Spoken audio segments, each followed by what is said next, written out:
Okay, before we get into the show today, I got to tell you about Big Token. Okay, Big Token is a new app that lets you share data about yourself, your interests, your habits, and then you get paid for it. Okay, that's the important part. Right now, you share an enormous amount of information with tech companies, and the thing is, they're the ones who make money off of it instead of you.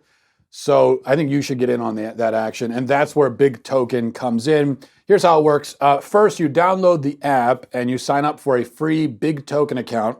Next, you complete actions to get points. So actions include things like answering surveys, checking into locations, connecting your social accounts, and stuff like that.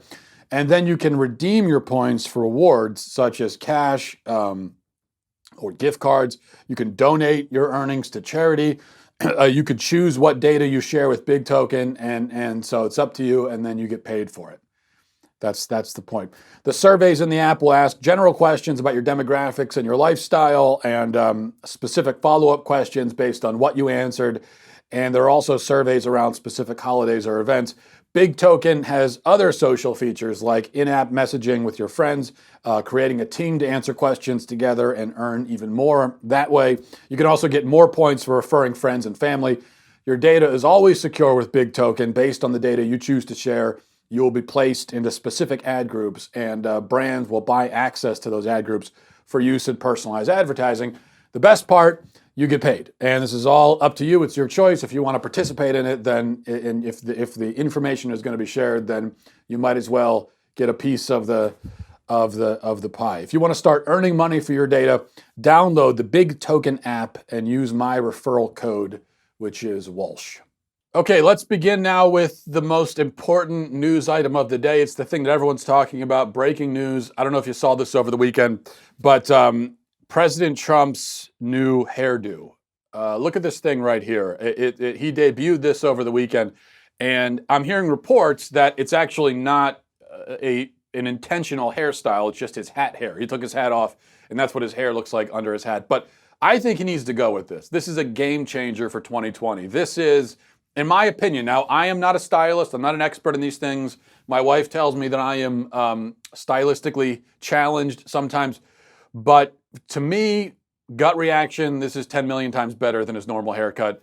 And it is, it changes everything. I think we need to get President Trump with that hairstyle and then put Ted Cruz with his new beard on a ticket together. And from a purely from just a basis, from a follicle basis, from a follicular, if that's a word, basis, I think that that would make an unstoppable combination. I like the hairstyle. You know why? Because it's a little bit startling because it's not his weird usual thing is iconic at this point. It's part of who he is. But I like the hairstyle because it's normal. It's just what a normal hairstyle should be. When I was a kid, my mom would take me to the barber and she would tell the barber, normal boy's cut. That was my haircut when I was a kid. Normal boy's cut. And so this looks to me just to be like a normal man's cut. And that's good. A lot of people on social media have been making fun of the president for this haircut, saying he looks like Gordon Gekko or whatever. Well, what's wrong with that? And they'll make fun of him no matter what. So my plea to the president is do not listen to those people who are making fun of you. It is, I think, go with this. This changes everything. All right, so maybe on slightly more important news, only slightly.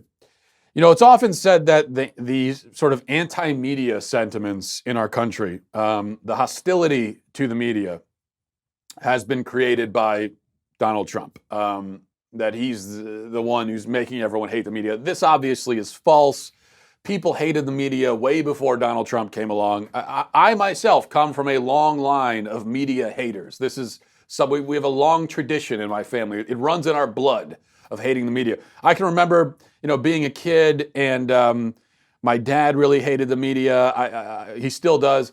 I can distinctly remember the sounds that would come from, the living room when my dad was downstairs watching TV, watching the news, because he would watch the news every night, even though he hated the media. And he would watch the news especially during the Clinton administration. He would just be shouting at the TV, screaming at the news anchor.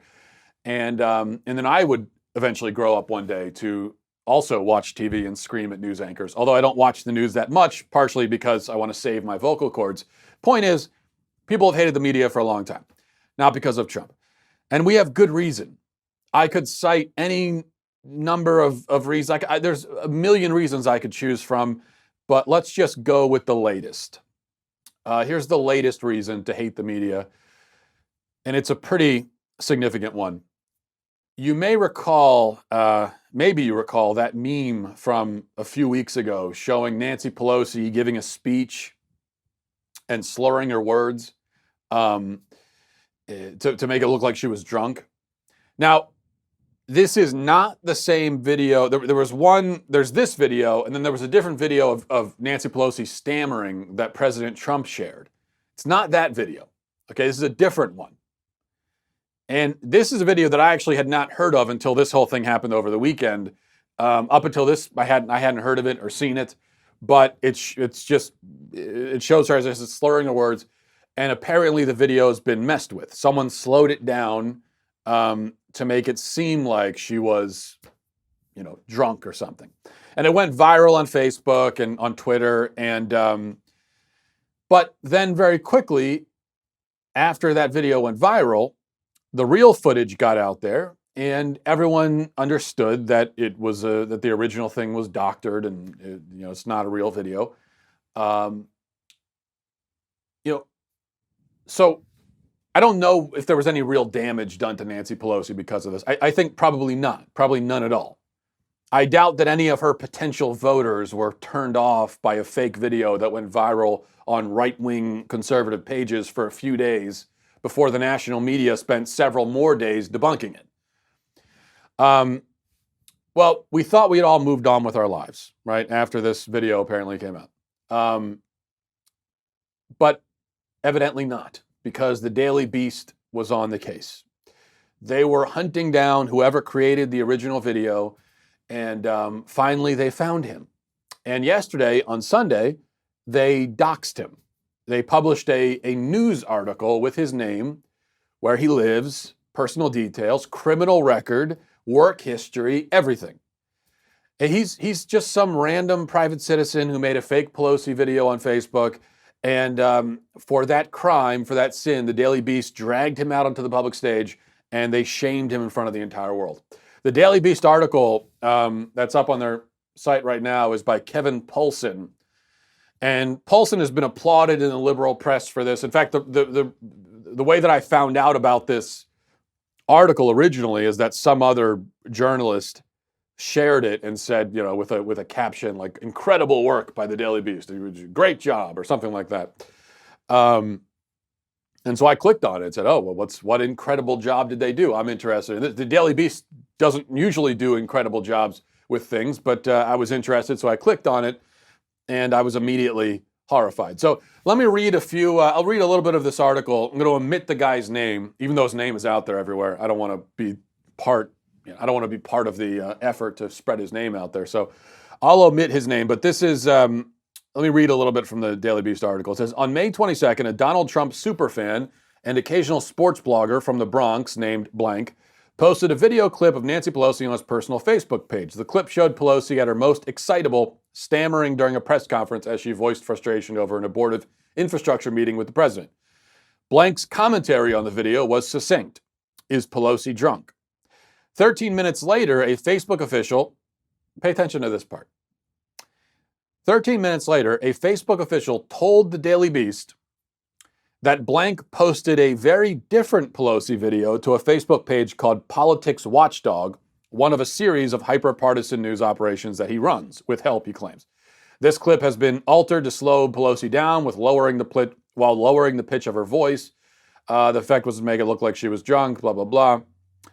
15 minutes after that, the same doctored video appeared on a second Facebook page that he manages, and then it spreads from there. They talk about how it spreads. The video was an instant social media smash, surging through the internet's well-worn lines of credulity and venom. It was shared by James Wood and Rudy Giuliani, so on and so forth. And then it gets into talking about this guy's personal life. It says, blank A 34-year-old day laborer, currently on probation after pleading guilty to domestic battery, claims that his drunk commentary on an unaltered Pelosi video had no connection to the now infamous fake clip that premiered less than 15 minutes later. He says, "I wasn't the individual who created the Pelosi video," he insisted in a telephone interview. "It's conceivable that someone else actually edited the clip, but a Facebook official, confirming a Daily Beast investigation, said the video was first posted on Politics Watchdog directly from Blank's personal Facebook account." And then it goes into more about the Facebook pages that he manages. Okay, and it goes on from there. It's a lengthy expose. It's very long about. Remember, this is a lengthy expose about some random blue collar guy who allegedly posted a Nancy Pelosi video. He says he wasn't even the one who posted it.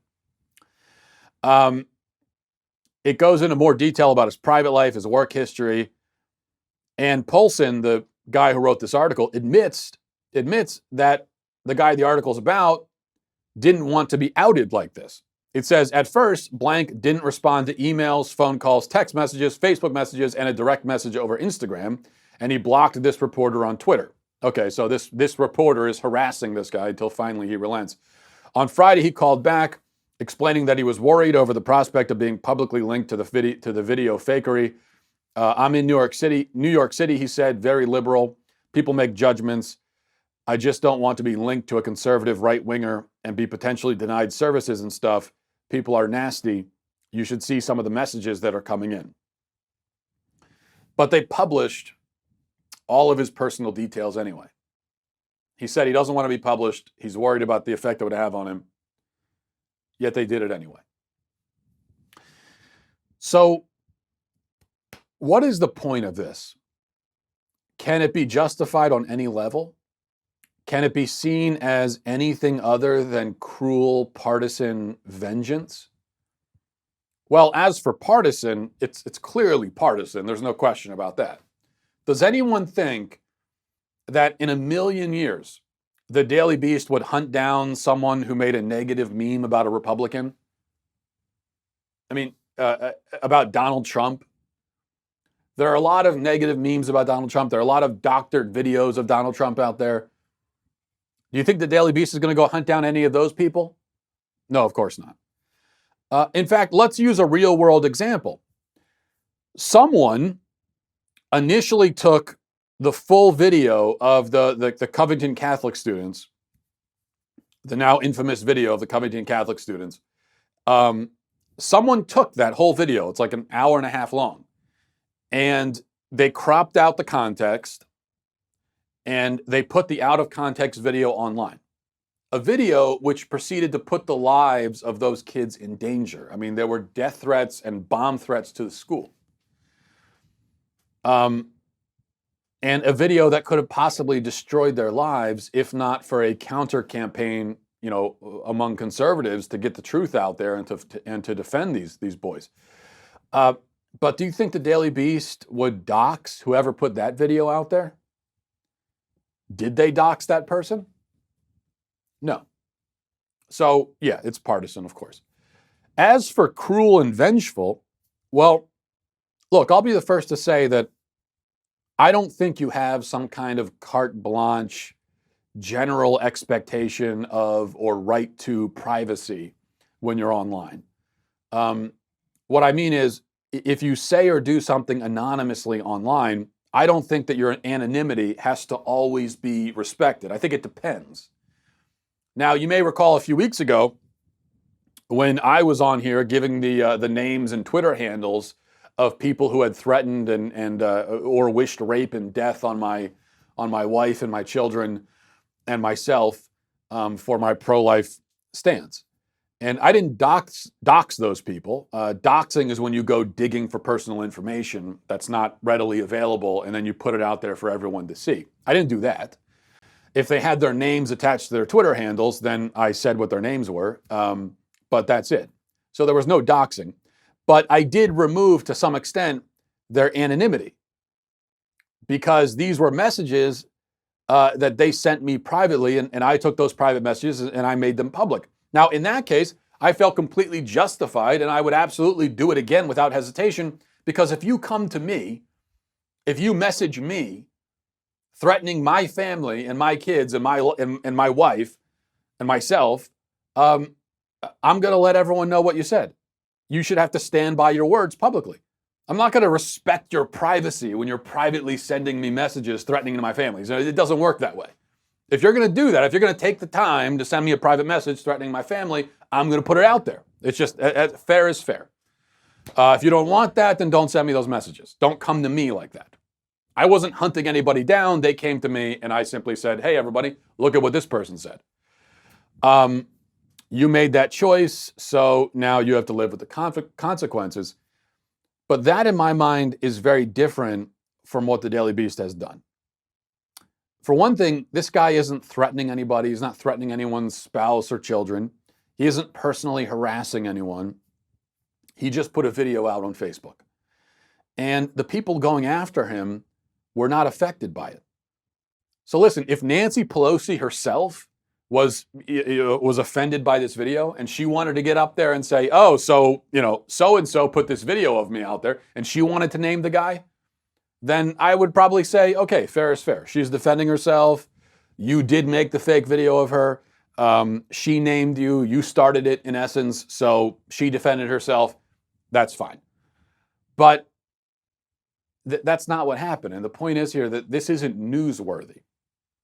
Just like the people who came after me, that wasn't newsworthy either.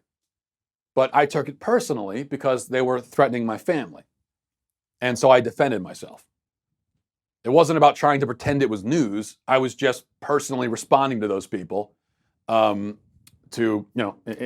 punish them for what they had said to me. So if Pelosi had taken it personally and decided to respond, then fine. But that's not what happened.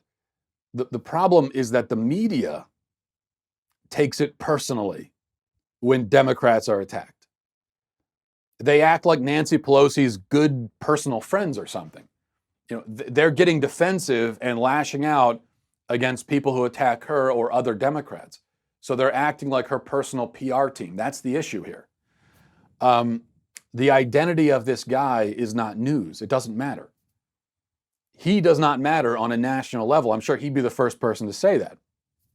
Yet the media came after him vengefully to send a message, and the message is, don't mess with our people. That's really the problem. So, I've heard some people defending the Daily Beast's behavior here by saying, well, this guy chose to put a video out there, so he had it coming. But again, that's not what the media, that's not what the news media is supposed to do. It's not their job to give people what's coming to them. It's not their job to be defensive of Democrats who are attacked. The question is, their job is to report the news. Their job is to tell us what is newsworthy. And this guy's personal identity and his work history and his criminal record, none of that is newsworthy. You and I, as just average consumers of the news, we can't do anything with that. That information does nothing for us. It doesn't matter to us at all. But I think there's something about this story that's even more disturbing than the fact that the media is doxing this guy. And that is that if you caught this part, Facebook gave user information to a Daily Beast reporter. Let's go back and read this part again. It says 13 minutes later, a Facebook official told the Daily Beast, blank posted a very different Pelosi video to a Facebook page called Politics Watchdog. And then at one other point in the article, it talks about how Facebook confirmed that this guy posted the video. Okay, so Facebook will tell the media about your activities on Facebook if they call and ask? It's really that simple? I mean, it's not even like police, coming with a warrant. It's someone with the Daily Beast who calls up Facebook and says, "Hey, hey, did this person post that at this time? Can you check and let me know?" And they went and looked and said, "Yep, Anything else you need? Any more information? You need access to his private messages or anything? Just let us know and we'll help you out." That is that's terrifying, and that has got to be a violation of their terms of service. Now, I'll admit that, as probably with most people, when when I get those lengthy terms of services online, I don't really read the entire thing. I'll admit it's stupid. We probably should. Most of us don't. But I'm guessing that there's nothing in the terms of service that says that Facebook has the right to share your personal information with the news media if they just ask. I'm guessing that probably isn't in there. So this guy's got, I think, a lawsuit. He's got grounds for a lawsuit, at least based on that. And that, to me, that actually is the headline. It's not that the Daily Beast doxed this Trump supporter, because we expect that of them, unfortunately. It's that Facebook doxed its own users for apparently political reasons. That is just horrifying and terrifying. Okay, a couple other items related to the media. First, the cast of Handmaid's Tale was on CNN yesterday, and there's an article on CNN.com about it and about what they had to say. And the cast of Handmaid's Tale, they were talking about how the United States is turning into the Handmaid's Tale. We're almost there. We're on a slippery slope into living in that patriarchal dystopia. And you hear this a lot, of course, about how America is a Handmaid's Tale. But you know what? America is not the Handmaid's Tale. And you know how I know that? Well, because it's just a stupid claim, for one. But also, the number one clue that America is not the Handmaid's Tale is that the Handmaid's Tale exists. So that's how you know. That's how you know we're not in the Handmaid's Tale and that we're not anywhere close to the Handmaid's Tale, because we live in a country where women can make millions of dollars portraying America as a patriarchal dystopia. If we actually were a patriarchal dystopia or close to a patriarchal dystopia, you wouldn't be able to do that. So that's just one little, just to allay your fears. As long as Handmaid's Tale is on TV, I think we're good. Also, one other note about the media. The Hill has an article on their website with a curious headline. And the headline says, poll. Nearly half of Americans say Supreme Court should uphold Roe v. Wade.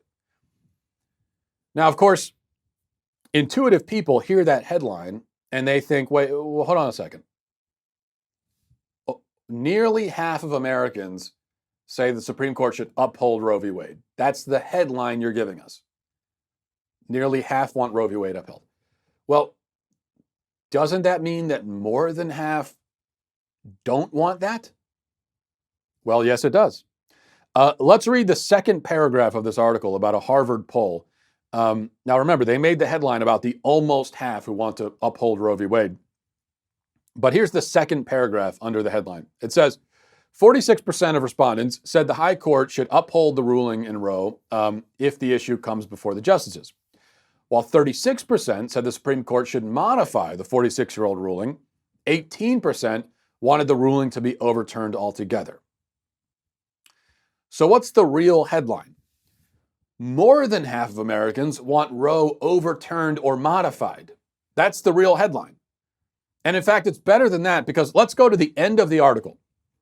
It says a plurality, 41%, said the procedure should be allowed only in cases of rape or incest. So 41% only want abortion in cases of rape or incest. I'm actually surprised by how high that number is.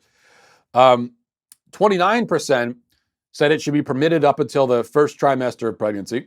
While 17% said that it should be allowed until the second trimester, only 8% said abortion should be permitted up until the third trimester, and 6% said the procedure should be allowed up until the birth of the child. So 92% of Americans do not support late-term abortion. Even though support for late-term abortion is mainstream among Democrat politicians. Almost every Democrat on the federal level among the political class support late-term abortion. They support abortion from the very moment of conception all the way till the moment of birth. And actually, abortion up till the moment of birth, 94% of Americans are against that, according to this poll, which is a staggering number. And it shows you just how out of touch, how fringe, how radical the Democrat Party has become on this issue. 94% of Americans disagree with them on the abortion issue. But of course, the Hill, they don't make that the headline. The headline for them is that nearly half of Americans say that a Supreme Court should uphold Roe v. Wade. This is just, it's one of the most disingenuous and misleading headlines that we've seen probably this year, which is saying quite a lot. But it also shows you just how the media is able to mislead the public.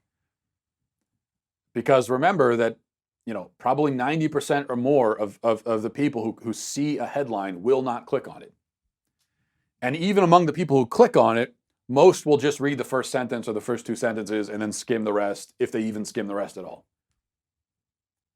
So the idea is, just put that headline out there, and most people are going to see it, and they're not going to think about it, and they're going to say, "Oh, okay, well, so most Americans are what they see is that a lot of Americans want to uphold Roe v. Wade." That's what most people are going to take from that headline because they're not going to click and read, and so that's the idea behind it. All right, one last thing.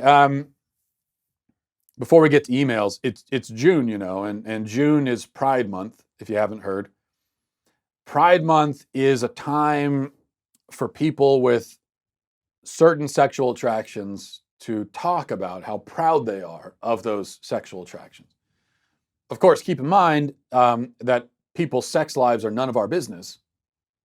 It's none of our business, but there's a whole month set aside to talk about it, which is a little bit confusing. It's hard to square those two things. Is it our business or not our business? If it's not our business, then why are you spending a month talking about it? It's a little bit strange, but never mind. Don't try to make sense of that. One thing that's kind of funny about this month is to see all of the major companies in the world tripping over themselves to virtue signal and celebrate pride in these increasingly weird and embarrassing ways.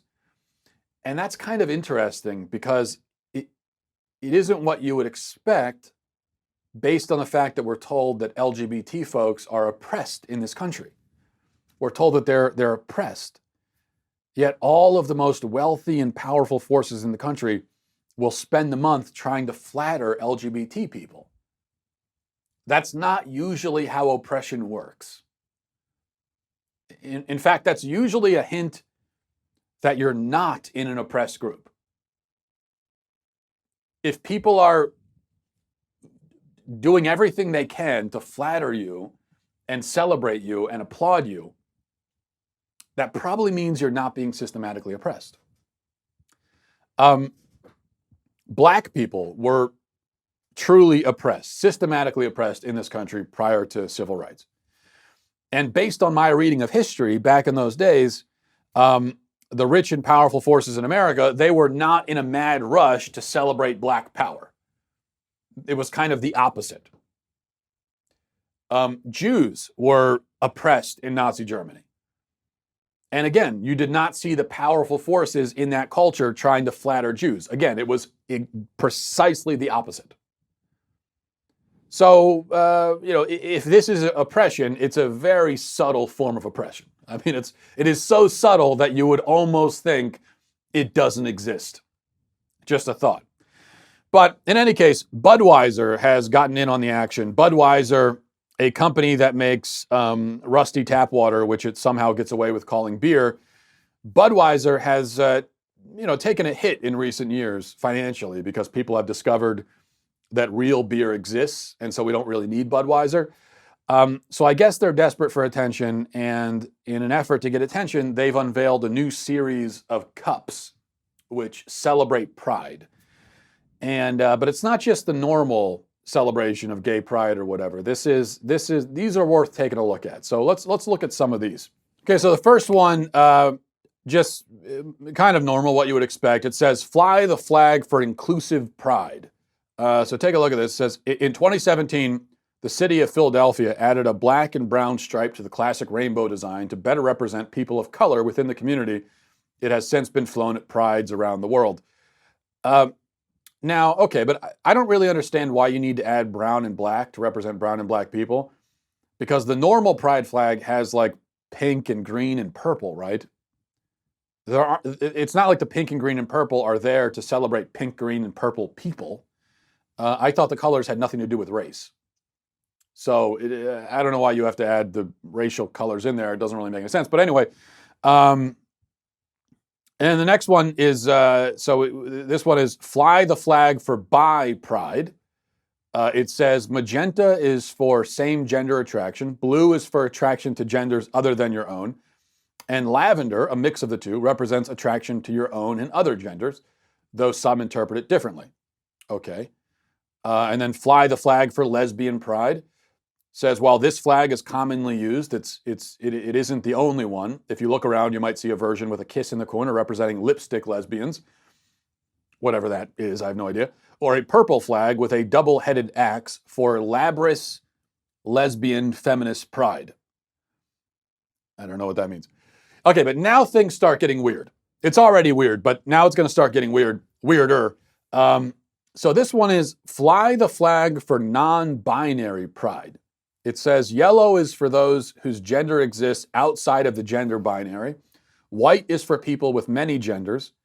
Purple is for those who feel a mix of male and female. And black is for those who feel they're without any gender entirely. Now, wait a second, but I thought black was for black people. Now it's for black people or those who have no gender. So in other words, it's for black people or people who don't exist, because there's no such thing as a person with no gender. That doesn't exist on Earth, never has, never will. So we've expanded black, and now it includes those two things. Then it says, "Fly the flag for pan pride." Pan pride. Not like a frying pan. Blue symbolizes male attraction. Pink symbolizes female attraction. And yellow attraction to other genders. So how's that different from, didn't we already cover all of that? I don't know. Fly the flag for intersex pride. The circle symbolizes wholeness and completeness, while purple and yellow were chosen as they don't have female or male association. Okay, but purple and yellow have like 19 other associations, don't they? We've already used purple and yellow on every other flag. So you're saying it has no other associations. I mean, you're cramming too many things in each of these colors. It doesn't make any sense. But now this really is what I wanted to. This is the only one we need to focus on. So get ready for this one. Last one. Fly the flag for asexual pride. It says black is for asexuals who don't feel sexual attraction to anyone. Gray is for gray sexuals who sometimes feel sexual attraction. And demisexuals who only feel it if they know someone well. White nods to non-asexual allies, and purple represents the whole community. So we're using purple again. So it represents like 52 different things. And then we're using black again. So black represents black people or people with no gender who don't exist, or people who feel no sexual attraction to anyone. That's what black means on the flag. Now, of course, there are probably like 4 actual asexual people on Earth, if there are any at all, which I'm skeptical of, actually. Because to be a real asexual, you would have to never experience any sexual attraction to anyone ever. That would be a really A really asexual person is someone who never feels sexually attracted to anyone, any shape, size at all. If that group exists, it is numerically very close to non-existence. But however many of them are out there, what does it mean to take pride in being asexual? What does that mean? You're proud of not being attracted to people? Now, if you're not attracted to people, you're not attracted to them. I'm not saying that you should be ashamed of that. I mean, if that's how you are, then I mean, you can't help it. But what does it mean to be proud of it? Like, how does that work? How can you be proud of an attraction you don't have? You're proud of your absence of attraction? I mean, isn't that like marching to express your pride in the fact that you don't like ham sandwiches? If you don't like ham sandwiches, that's fine, but you don't need to throw a parade about it. That's what I'm saying. So what are you proud of exactly? And then demisexuals are those who need to get to know someone before feeling attracted. All right, so those are just women, in other words. That's a woman. Women are less visual in their sexual appetites, and they tend to be attracted more based on personality and that kind of thing. So those are just normal women. So we've got asexuals, which include 4 people on Earth, then demisexuals, which include 3.5 billion people. So things are a little bit lopsided here. And then we get to gray sexual, and those are people who sometimes feel sexual attraction. All right, so now that's just literally everybody in the world. That's just 7 billion people. Because everyone sometimes feels sexual attraction, I guess, except for the 4 asexuals out there. The only other option is to walk around always sexually attracted to every human, animal, and object you come across. That's the other option. If it's either never sexually attracted, or sometimes sexually attracted, or always sexually attracted to everything. Which, by the way, why aren't those people represented? What would that be? If you're always sexually attracted, if you're sexually attracted to literally everything in existence, like a man, a woman, a desk, a tree, a dog, a rock, the sky. I mean, I guess that's because that's the other option here. And I don't know what that would be. Would that be like, we need a name for that. I'm not clever enough to come up with a name right now, but they need to be in the acronym. Universal attraction, something like that. Unisexual? No, that sounds like you're only, I don't know. I would think that would be pansexual. Anyway, we can work on that. But regardless, if you're not that, and you're not asexual, then that means you're going to be sometimes sexual, and that you're sometimes sexually attracted, but then sometimes you're not, depending on what's around you, I suppose. So that's approximately 7 billion people. And which means that we all get to be in the acronym. The acronym has been expanded to include now 7 billion people. And this is what I'm talking about, that people are so desperate to be included in the supposedly oppressed LGBT category that they're making up labels that make no sense just so they can be included. It's become a very sought after club to be in. And that is not how oppression works. If you live in a country where there is a really systematically oppressed group of people, you are not going to be clamoring to be included in that group. Unless you're some kind of masochist, which I think they might be in the acronym too, I'm not sure. They are, I'm pretty sure they are. But unless you're a masochist, you wouldn't want to be in the group. The fact that everybody wants to be in the group and that we're making up labels just so we can get in that group just goes to show you that this is not an oppressed group. In fact, it shows you that the opposite is the case. It shows you that this is a privileged group. This is a group that if you're in that group, it affords you social and legal privileges. That's why people want to be in it. That's what attracts people to a group, is the privileges that they will gain if they're a part of it.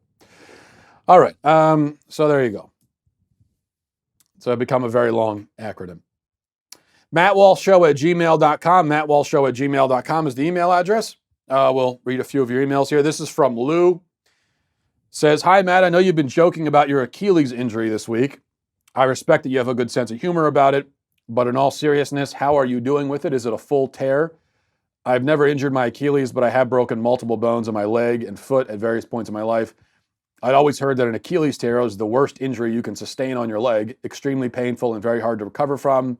I don't mean to be discouraging. I'm sure you already knew this, but I'm concerned about you, and I'm wondering how you're actually feeling and doing aside from the jokes. Lou, I really appreciate that email, and I've got several emails like this of people who are just genuinely concerned, and I do appreciate that, because that's to take the time to write an email, of expressing concern and sympathy for someone that you don't even know personally. It's a kindness. So I appreciate that. It is a full, and I'm going to the doctor after the show to, get all the details and talk about treatment and stuff. But I did call I talked to the doctor with the MRI results over the weekend, and they read the MRI results. There was a lot of stuff in the results I didn't understand, but I did understand the phrase full and extensive tear of the Achilles, which I think is probably not good, probably not what you want to hear. Not a doctor, but, so it is a full and extensive too. So that's good. Yeah, it does hurt. When it first happened, it felt like a gunshot to the back of the leg. It's extremely, extremely painful. I've never been shot, but I feel like it's, I don't know. I think it's probably in that realm as far as pain goes. It's just it's when you go to the doctor, they ask you to rate your pain on a scale of 1 to 10. And so there is kind of like, you get to a limit where a thing can't be any more painful than it is. It's like 10 is kind of the limit. And so I think it was pretty close to a 10, maybe a 9. I don't know. But ever since then, mostly it feels okay. There are moments of searing, intense pain, but for the most part, it's fine.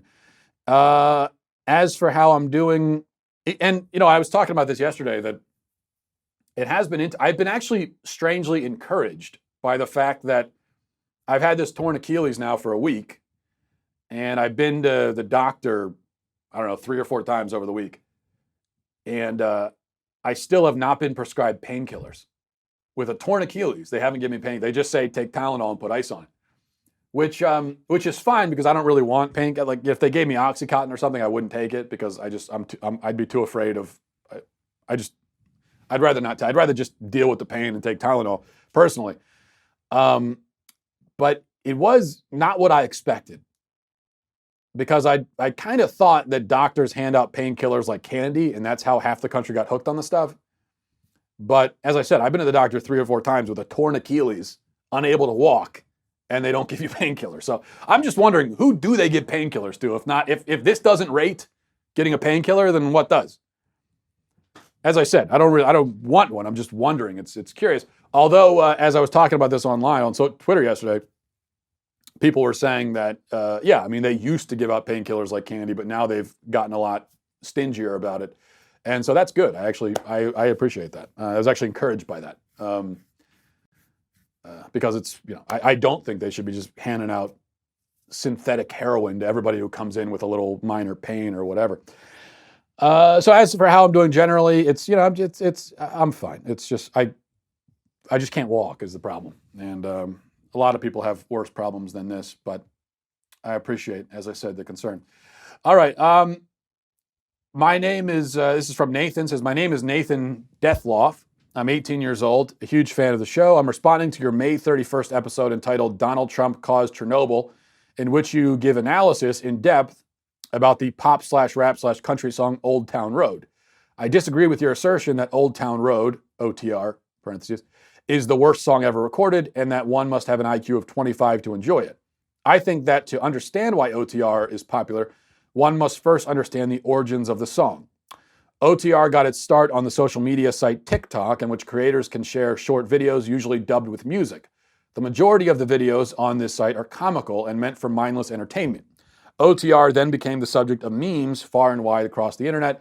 The song had nearly run its course until the mastermind behind such incredible compositions as Achy Breaky Heart and I Want My Mullet Back, Billy Ray Cyrus, remixed the song and was featured on it. This gave Lil Nas X's almost comically bad song the staying power and legitimacy it required to be heard in every stereo in the US. People don't listen to Old Town Road because they enjoy the song, and definitely don't listen to it because they're impressed with the lyrical content. Instead, they listen to it because people love satire. OTR is an indirect criticism of rap, country, and the materialistic culture that consumes society today.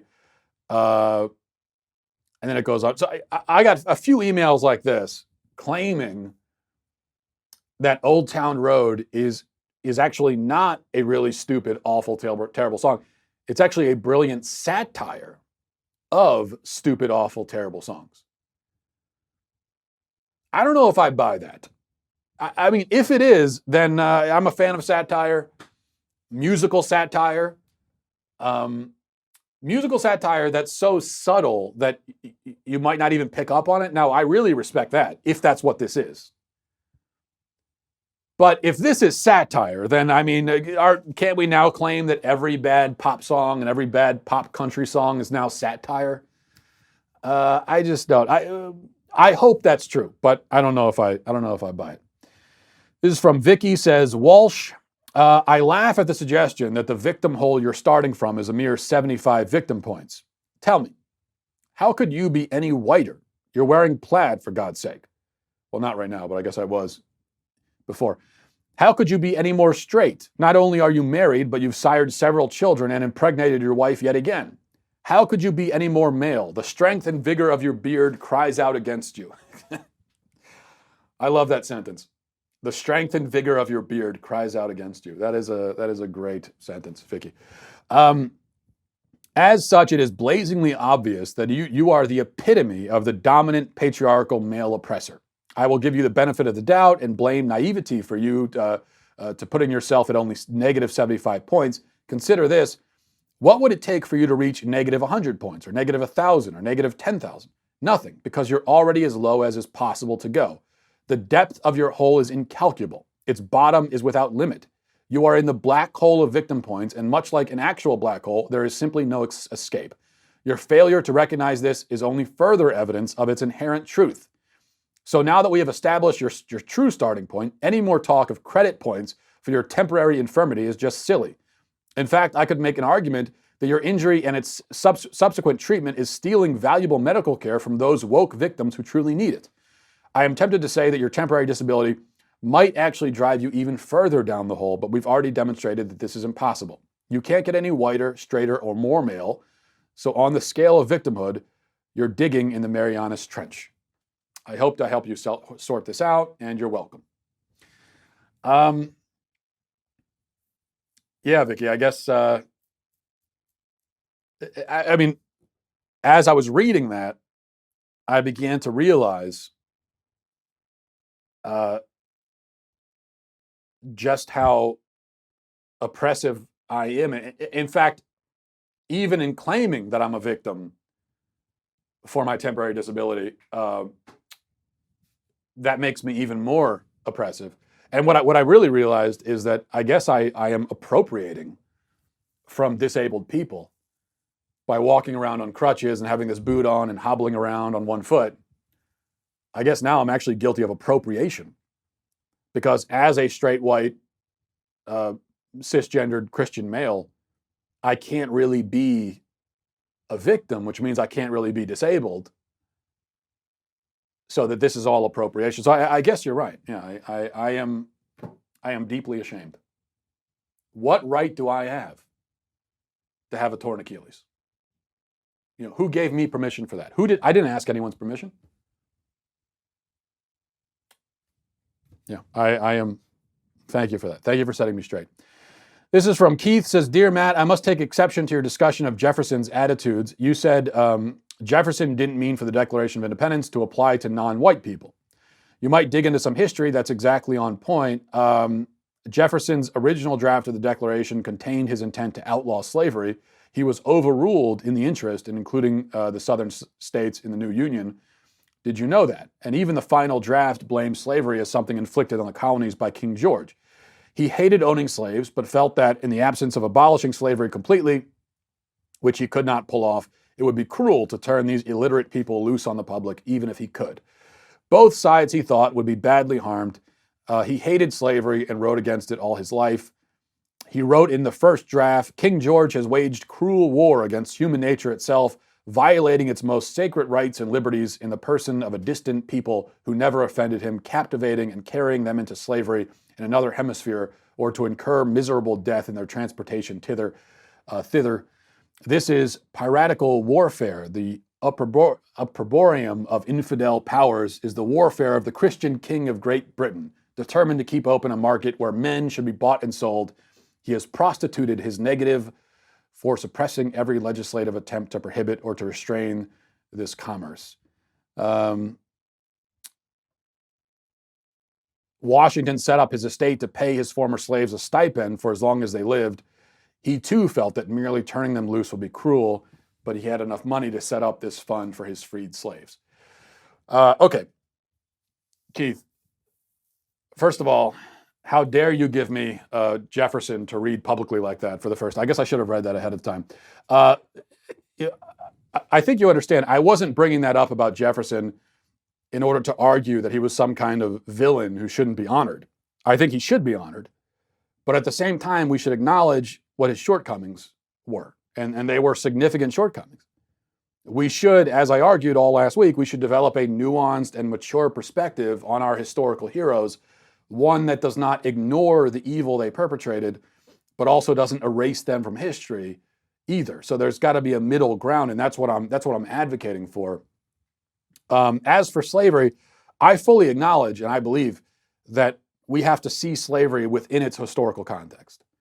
It was and it is and it always will be objectively evil, but in terms of assessing personal moral culpability, which of course we can't do with any exact precision, that's up to God, but in a general sense, assessing personal moral culpability, when we do that, we have to keep in mind that slavery was an accepted institution across the entire world for thousands of years. Every country, every race, every culture, they all participated in it at some point. Someone who owned slaves in the year 1800 or the year 1600, the year 1300, is less personally, morally culpable for that than you would be today if you went out and bought a slave. Because you have much more awareness of the evil of the institution than someone had, back in the old days. With that said, I don't think a slave owner of 1800 can be entirely absolved of guilt, especially if they did understand that it was evil, as Jefferson did, as you mentioned. And you say that he kept his slaves because he thought it would be cruel to release them, okay, but that's a rationalization that slave owners always used. That's the rationalization that slave owners in the South in the Civil War times used. And they said, hey, you can't just go abolishing slavery because then we're going to unleash all of these illiterate slaves who can't care for themselves. It's not fair to them. It's not fair to the white folk. And so, we have to keep them enslaved, unfortunately. And hey, while we keep them enslaved, I might as well have a few myself, work in the plantation. This, it seems to me, is obviously a rationalization. It's an attempt to justify something that is wrong.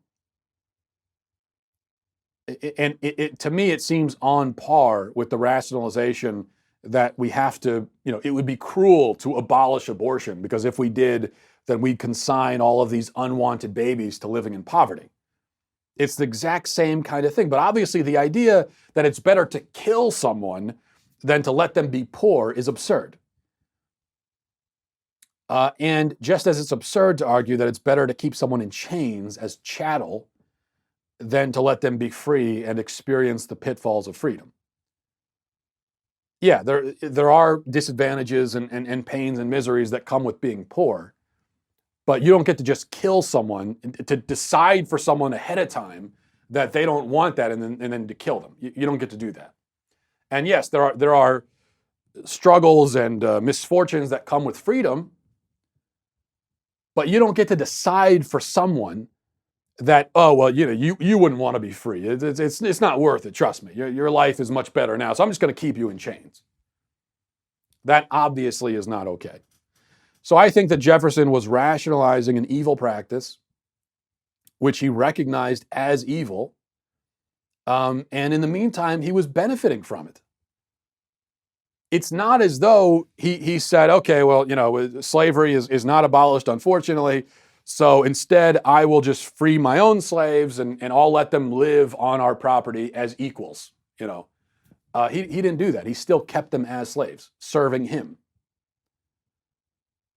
So yes, he was a deeply flawed man who participated in a horrendous evil that cannot be justified. Even if his personal moral guilt can be mitigated to some extent, it cannot be justified, and his guilt cannot be erased. So that's just a fact. Yet he still was, in many ways, a great man. So both of those things are true. And as I said last week, that's the case for a lot of great men of history. A lot of the great people of history, men and women. Many of them they did great things. They accomplished things that no one else could accomplish. They changed the course of history for the better. But they also had a dark side, as everyone does. But I think for great people, just as their virtue and their accomplishments are going to be greater than the rest of us, the evil they commit is also many times going to be greater than the rest of us. And I think just as a matter of studying history honestly, we need to look at both of those and acknowledge them and factor, all of that into our overall assessment of those people. All right. Thanks for the emails. We'll leave it there. Thanks for watching. Godspeed. Today on The Ben Shapiro Show, our venerable media members over at the Daily Beast tracked down the nefarious huckster who posted a video of Nancy Pelosi. It was a joke. Didn't matter. Today on The Ben Shapiro Show.